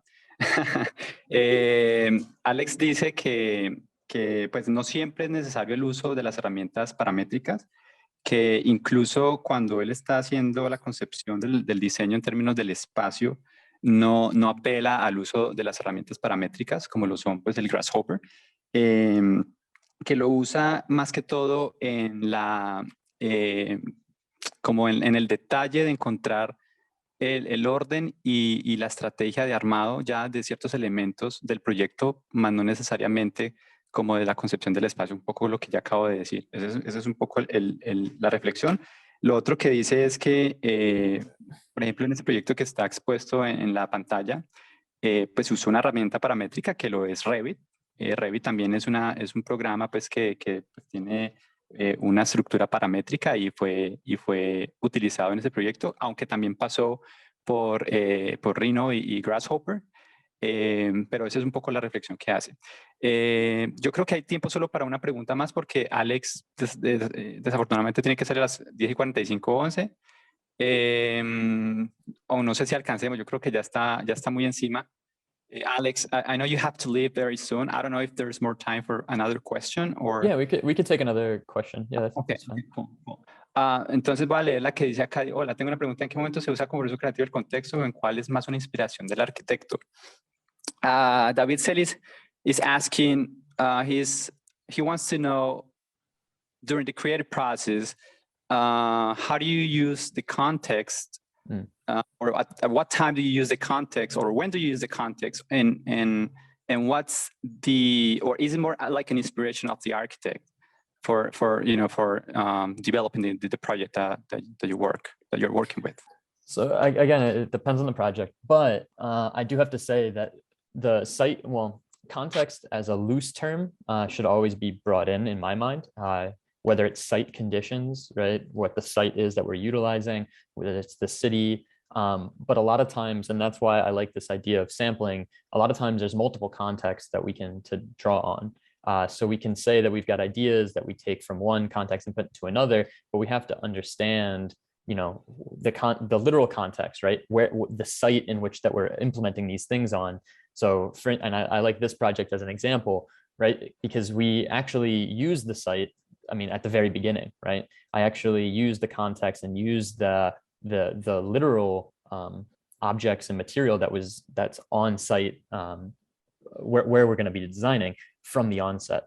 From there, we kind of pulled from other directions, but we've always have a relation back to that idea of the context as the site, and then also the larger context of the city, and then even beyond that, you know, our own context that we're bringing forward. So I think it's impossible to take it away, I think. Bueno, para resumir lo que dice Alex es que pues, el contexto es un elemento innegociable en el desarrollo de los proyectos de arquitectura. Es la base que organiza el proyecto naturalmente y que a veces no solamente existe un contexto referido pues, al lugar o al espacio donde se está implantando el proyecto, sino a otros contextos de referencia que uno puede traer como inspiración o como elementos asociados a las características del contexto en el que se está desarrollando el proyecto. Y que también pues hay una diferencia en escalas de los contextos. El contexto obviamente del sitio donde se está desarrollando el proyecto, el contexto del sector, el contexto de la ciudad y el propio contexto interno del arquitecto desde su cosmovisión y su aproximación a la arquitectura y a las ideas. ¿Sí? Ese es un poco el tema. Espero que responda a la pregunta. Bueno, y con esto damos terminado a la sesión. Muchas gracias a todos por asistir. Ha sido muy interesante tener a Alex con nosotros y bueno, espero verlos la próxima ocasión. Alex, thank you very much. We're very happy. Everyone is so happy for the presentation. Absolutely amazing. Yeah, so we hope to see you next time. Again, maybe at the university and not online. That would be great. Yeah, that would be amazing. Well, thank you all. I think this was a great opportunity for myself too, to really, sometimes you get lost, or sometimes I get lost in all the things that we're doing and producing throughout the days. So it's really great to be able to kind of sit back a little bit and reevaluate. And I do suggest that all students do the same thing. I mean, once I graduated, I went straight to work and I didn't necessarily have time to think for myself just right away. So it's always good to be able to sit back and kind of, you know, gather your thoughts, look at everything kind of objectively and try to form your own opinions. So this for me was one of those opportunities. So thank you all for having me. And awesome. Rodrigo, I see you. Thank you for having me. I appreciate it. Bueno, Alex les agradece a todos y les hace una recomendación, y es que una vez salgan a la vida profesional, no pierdan la inquietud y la agudeza crítica sobre el quehacer arquitectónico. Y siempre estén un poco conectados al mundo académico y el de las ideas, ¿no? Y no se vayan como por lo estrictamente técnico y digamos como trabajo pues estricto en una oficina, sino que haya tiempo como para que ustedes puedan reflexionar sobre su propia visión, misión y idea de la arquitectura. ¿Listo? Rodrigo? Thank you for your time, Alex. We're going to make an amazing speech. Sorry, say that again. I didn't hear. Thank you for your time. Oh, yeah, of course. Amazing talk for us. Thank you. I appreciate it. Okay, Alex. So see you next time, man. All right, it was great. Thank you so much. Yep, be in touch. All right, bye everybody.